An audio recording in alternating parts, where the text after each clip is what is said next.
Kalau saya sendiri ya, yang penting kita mau belajar itu intinya. Walaupun kita nggak punya background bidang itu, tapi kita mau belajar, mau kerja keras, insya Allah posisi yang top juga akan tercapai.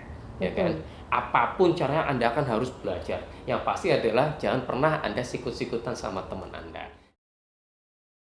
Betul. Keinginan terpendam yang kalau saya ditanya sekarang, sebenarnya saya juga nggak tahu kok begitu ngotot saat itu gitu ya. Tapi teman-teman yang punya passion tertentu perjuangkanlah gitu ya. Tetapi nanti sambil berjalan kita akan tahu, cobalah adaptasi Mbak Tika realistis. Bisono, ya, Anda itu idolanya ini loh ya. Yang menjadi seorang seperti ini. Iya, betul. Oke. Seperti itu. Oke, sekarang kita beralih nih gitu ya. Tadi saya sudah dikulitin nih sama Pak Nurdin. Sekarang kita gantian untuk ngulitin N yang satunya. N yang satunya, betul. Karena setahu saya karir orang satu ini itu malah melintang gitu. Agak ruwet gitu ya. Iya, malah hidupnya. melintang gitu. Jadi kita coba tanya kepada yang bersangkutan langsung supaya kita kemudian tahu benang merah apa sih yang kemudian bisa kita tarik dari obrolan kita kali ini. Dulu kuliahnya apa? Dulu Tarik kuliahnya nafas apa? dulu ya yang panjang ya. Kalau tadi dulu kuliahnya apa, hingga sekarang jadi apa, ya.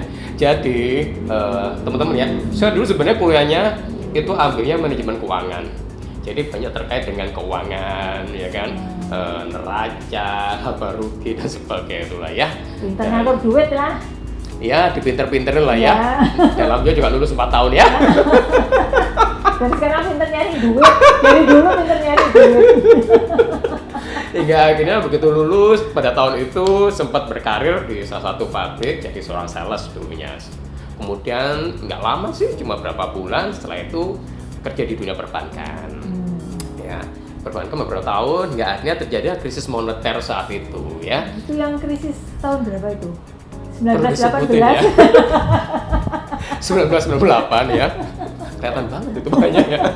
Jadi 1998 itu terjadilah krisis moneter, dan sebenarnya bukan hanya krisis moneter sih, krisis sosial juga saat itu kan, dan krisis politik saat itu kan, betul. sehingga ekonomi Indonesia saat itu menjadi lumpuh. Betul. Dan jadi banyak perbankan yang saat itu banyak yang tutup. Betul. Atau di merger, dolar yang dari 2.400 menjadi 15.000, bunga perbankan yang dari cuma sekian menjadi 50% ya kan. Saya ingat saat itu, dan kerja di bank saat itu sangat tidak enak karena banyak sekali nasabah yang racing ya kan, dan sebagainya, belum lagi kredit-kredit yang bermasalah, dan saya terakhir juga harus menangani kredit-kredit bermasalah tersebut.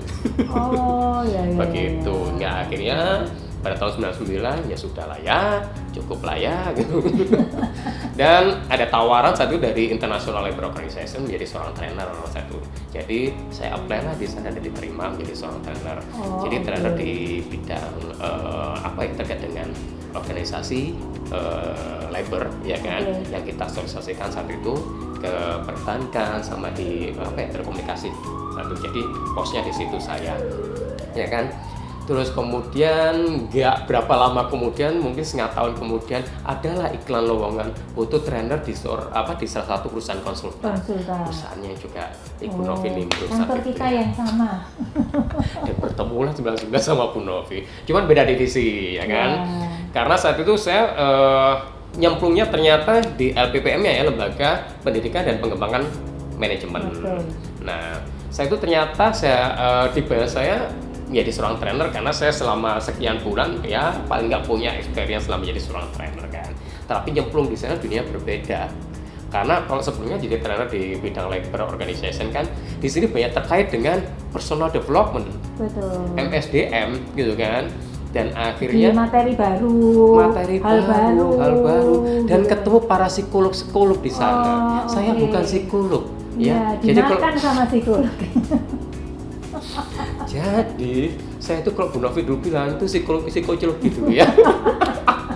Jadi kalau kita misalnya ada pitching di satu perusahaan, yang lain tuh titelnya psikolog kan semua, tinggal bapaknya satu ini cuma SE gitu kan. Luar biasa ya. Edan ya. Dan akhirnya di sana berkarir. Pada tahun kedua saya dipercaya menjadi project manager di in-house training-nya. Dan ketika di project manager in-house training, banyak hal yang dihandle ternyata.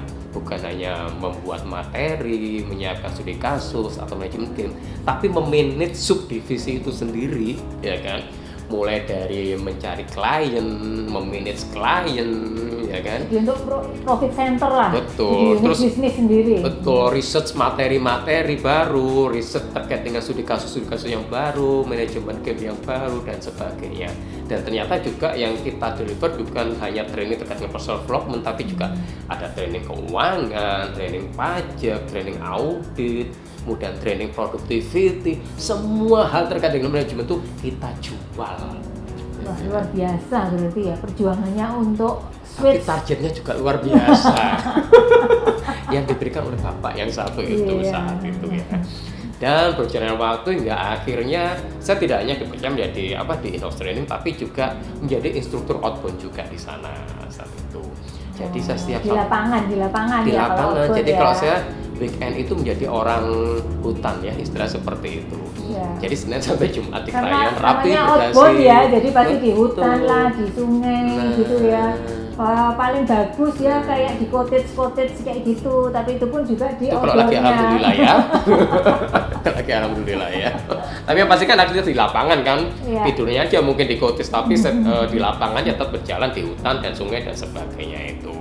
Nah, ya akhirnya ya kalau Bu Novi kan setiap weekend bisa libur. Kalau saya enggak, Senin sampai Jumat kerja, Jumat sampai Minggu saya ngasih Jadi training, Bang ngasih Toyib outbound, ya. jadi Bang Toyib gitu kan. Nah, kemudian pada tahun berapa ya? Kalau nggak salah tahun keempat saya jadi partner. Oh, oke. Tahun kelima saya jadi direktur di sana atau managing partner di sana Ya, di ya, ya. RPM-nya itu. Kalau mungkin dilihat cepet ya karirnya ya, Bu Novi. Padahal bukan Cepat background tindakan. psikolog Iya, sama iya, sekali gitu kan. Tapi kalau misalnya dilihat itu perjuangannya luar biasa sekali gitu. Oke, jadi teman-teman yang berkarir di dunia konsultan pasti tahu loh ya, dinamika kerja di konsultan itu seperti apa, target-target kerja sudah apa, capeknya seperti apa, ya kan? Jadi bayangkan ya, kalau saya juga Sabtu Minggu nggak libur, ya kan? Ngurusi training, ngurusi outbound, terus juga masih ngurusin divisi, ya kan? Terus ngurusin target kerja, Iya. karena kita sebagai seorang direktur atau managing partner juga ada target terkait dengan revenue, Iya. bener nggak? Nah, Betul. jadi itu yang cukup berat ya kan saat itu. Dan ya akhirnya pada tahun kesekian, tahun ke-8 kalau nggak salah saya berkarir di Lama sana. juga loh, 8 tahun. 8 tuh lama ya? Lama ya. Dibanding 25 tahun. Buat teman-teman yang belum berkarir nggak kebayang tuh 8 Oh iya, tahun iya, bisa iya. bertahan. Ada loh ya, jadi konsultan 1 hari udah keluar. Karena lihat temen-temennya pada stres semua gitu kan, nggak tahan besoknya udah keluar. Atau makan siang udah keluar tuh ada. Iya, Atau iya. paling nggak seminggu udah nggak masuk lagi itu ada. Banyak ya, Bu Novi ya. Banyak. Jadi kita dulu sebagai atasan juga ngelihat anak buah kita seminggu kerja udah pamit itu rasanya gimana. Ya betul. Jadi deadline dari klien, terus harus selalu belajar, kayak gitu Target kan. klien, target belajar, target Betul. revenue. Revenue kalau yang sudah posisi tertentu Betul, ya pasti ada target revenue. pembinaan tim anak Betul, buah gitu kan. kayak gitu. Iya katanya 1, klien 10. Ampun dah. Betul. Jadi buat yang mau kerja, kalau Anda mau belajar dengan cepat, belajarlah jadi konsultan. Nah, Karena di sini Anda akan belajar untuk multitasking dan betul. tadi itu mau nggak mau kita akan diakselerasi untuk bisa belajar banyak hal dengan cepat. Iya. Betul. Dan pasti manajemen stres kita luar biasa Betul. saat itu. Jadi kalau sudah biasa di konsultan, melihat orang-orang stres yang biasa di kantor, urusan kecil-kecil itu buat kita bukan masalah. Jadi akhirnya tahun ke-8 saya resign lah ya dari konsultan tersebut. Saya sempat jadi seorang HRD di suatu perusahaan. Tapi juga nggak lama gitu kan, 1,5 tahun kalau nggak salah. Setelah itu ya tadi penyakit dari seorang sudah di posisi top ya kan. Akhirnya cari new challenge ya. Betul. Betul nggak? Cari istilahnya apa tadi? Pindah kuadran. Pindah kuadran gitu. Hingga akhirnya saya berkarir berkecimpung di dunia kreatif ya kan. Jadi saya akhirnya mendirikan Surabaya Creative Design di sini ya. Surabaya apa? Surabaya Creative Design itu nanti bisa juga dicari di website juga ada ya kan. Jadi intinya gini dari obrolan kita ya kan di video pertama kami ini, Ada dua yang berbeda nih. Ada satu sudah punya visi jelas sejak awal menjadi seorang psikolog dan tercapailah cita-citanya, persisten di sana hingga mencapai top position. Ada orang yang nggak jelas ini sejak awal nih ya kan, ya kan. Orang manajemen keuangan, kemudian berkarir di bidang perbankan pernah, di NGO pernah, internasional NGO pernah, terus di konsultan pernah, sekarang di dunia kreatif, ya kan. gitu. Tapi satu hal yang pasti adalah ketika saya masuk konsultan, yang saya senang adalah apa? Saya bisa belajar banyak hal di sana. Betul. Jadi yang buat mereka yang mau masuk konsultan terus merasa bahwa waduh, sudah lulus kuliah kok masih harus belajar lagi ya? Oh, jangan salah. Ilmu Anda di bangku kuliah nggak ada apa-apanya. Betul. Itu yang mau saya katakan.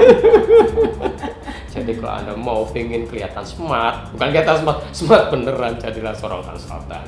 Dan jadi yang bisa diambil dari Bu Novi adalah kalau Anda sudah sejak awal punya visi yang jelas, persisten di sana, insya Allah akan tercapai. Betul. Dan yang selama kita bekerja, itu proses belajar itu nggak pernah berhenti betul. loh. Sampai sekarang. Setiap hari. Betul. Makanya benar sih sebenarnya belajar itu dari mulai kandungan hingga tiang lahat itu benar sih sebenarnya, gitu kan. Iya. Jangan pernah berhenti belajar. Dan tidak ada sesuatu yang dicapai dengan instan atau mudah. Pasti butuh perjuangan. Kopi instan sama kopi yang nggak instan, enaknya nggak instan loh.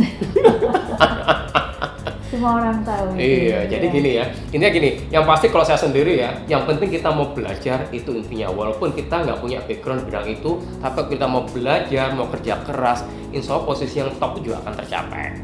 Ya kan?